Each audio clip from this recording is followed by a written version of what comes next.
Robberies, racist abuse, assault and harassment.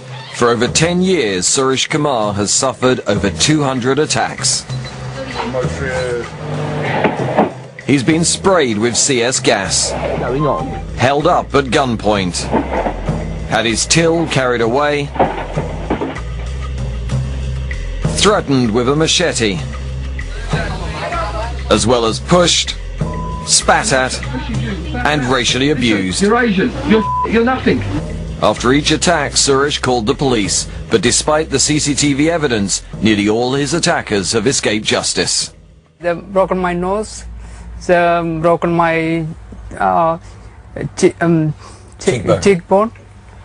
How many people have actually been arrested or convicted? Actually arrested about eight people. About 8 people? 8 people. They're convicted about 4. About 4. And you've had over 200 attacks? Yeah. How do you feel? That's a feel of no justice for the victim. Oh, come on in, it's all empty. It's a sentiment shared by the Cotters, another hard-working family, destroyed by crime. That's it, empty. Today, Chris Cotter is shutting up his shop in Plymouth for the very last time after an attack just 3 weeks ago. The last straw was the robbery, when 2 guys came in and threatened a member of our staff, a lady who was 5 months pregnant, threatened her with violence, forced her to open the safe, walked away with the whole week's takings, on top of the antisocial behaviour and the 2 attempted burglaries over the last 14 days prior to that. Just the abuse and the general theft that's gone on for the last sort of 2.5 years. Just the final straw. Just can't afford to put any more time and energy into it. The 2 men who robbed the store, like almost all their previous attackers, have never been caught by the police. The back doors have been kicked in and broken in with crowbars.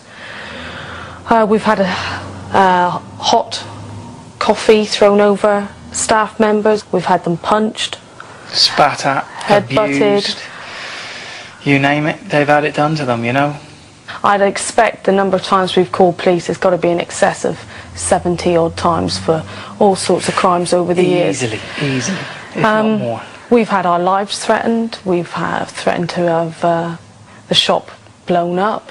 We've had one individual, and he'd upped the ante so much that he decided he could walk in behind the counter, take 4 or 5 packets of cigarettes and walk back out laughing, saying, "You cannot do anything." And he's probably right. All this, and yet only one person has ever been arrested by police and taken to court. He was fined just £30 for breaking their shop windows, a fine he never paid. It cost the Cotters £700 to repair. Fred and Ursula Picton Turbeville did everything to protect their 4 small children in their Waterkloof Ridge home in Pretoria.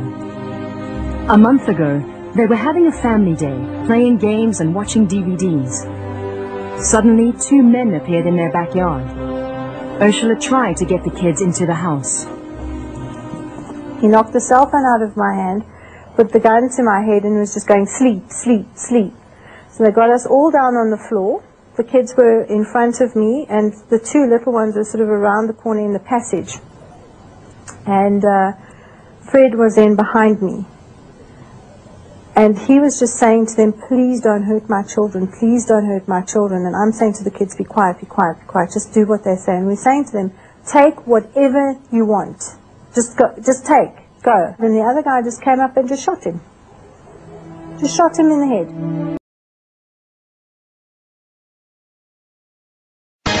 And as he's coming through, she shot him. He went down, and then she ran out her front door with the shotgun in her hand.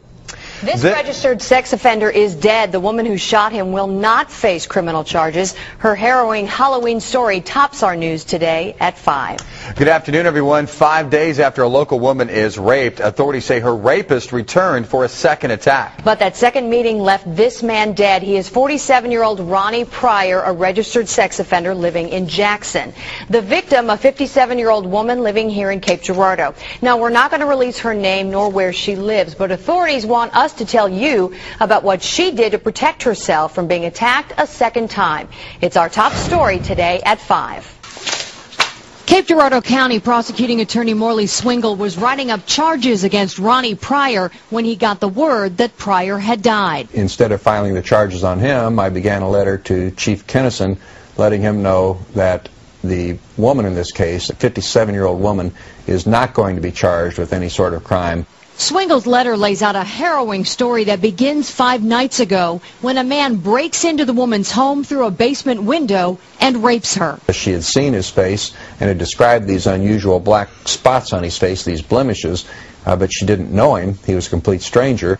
Cape Girardeau police begin working the case and patrolling the woman's neighborhood. In the meantime, she gets her basement window fixed and borrows a friend's 12-gauge shotgun. Just after midnight on Halloween, the nightmare begins again. The woman hears a car door slam and calls 911. Once they satisfied her and themselves that nobody was there, they left. She was then watching TV, and at about 2:15 in the morning, suddenly her power went out. Swingle says Ronnie Pryor had broken back in through the same basement window and cut off the electricity. She got spooked when electricity went out. She got a shotgun, and she sat in the chair listening. Then she heard somebody slamming against her basement door in her kitchen, and she went and looked at that kitchen door, and he slammed it a second time and actually broke through it. And as he's coming through, she shot him. He went down, and then she ran out her front door with the shotgun in her hand, got to a neighbor's and was pounding on the door, screaming for help. Officers arrived in seconds to find Pryor stumbling through the victim's backyard. He died at a local hospital 7 hours later. Rape conviction. Got a 10-year prison sentence in November of 1989. Morley Swingle calls Ronnie Pryor a career criminal with 11 felony arrests and 5 convictions. Having just fought to protect Missouri's new rules on sex offenders and Halloween, Swingle sees the bizarre timing of this already closed case. If Ronnie Pryor had pulled off what he intended to pull off, it would have been a registered sex offender raping a woman on Halloween. It's just that she had taken steps to make sure it wasn't going to happen to her again by notifying the police department, by asking for the extra patrols, and by arming herself with a gun. Cape Girardeau County Coroner John Clifton tells me he plans to rule Ronnie Pryor's death as a justifiable homicide, agreeing with Morley Swingle that no charges will be filed. A robbery suspect is dead after a late-night robbery in Englewood. Investigators now tell us a store customer gunned down the suspect. News Channel 5's Jeff Tang talked with one of the clerks who saw the entire thing happen. Sinkers Wine and Spirits lost some of the good stuff on Saturday night. Well, they just shot up some bottles. But Clifford Baxter is hardly upset. He's just happy to have survived the gunfight that took place in his store over the weekend. 2 armed men tried to rob Sinkers late Saturday. Well, I was coming out the back room when he started in the front door with a pistol in his hand, and I immediately went back to the back to call 911. Meanwhile, police say the suspects pointed a gun at store clerks and forced 2 customers to the ground. But one of the customers was carrying a gun and ended up using it. I heard the shooting. Baxter believes the customer and the suspects exchanged about 10 gunshots. The would-be robbers tried to flee, but one of the men collapsed at the scene and died shortly after.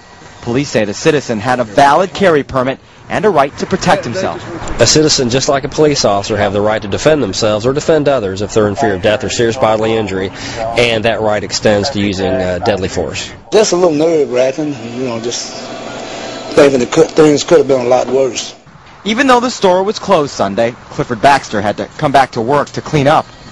And while the employees at Sinkers are armed only with broken glass and a mop, they're thankful one of their customers protected them with something more. It makes you feel good, and I appreciate it, and I let him know last night that I appreciated it. Jeff Tang, News Channel 5 HD. And still tonight, Metro Police are still searching for the other suspect. They're also interviewing witnesses, all to make sure the customer's actions were justified. Meantime, the workers at Sinkers tell us they have plans to protect themselves in the near future.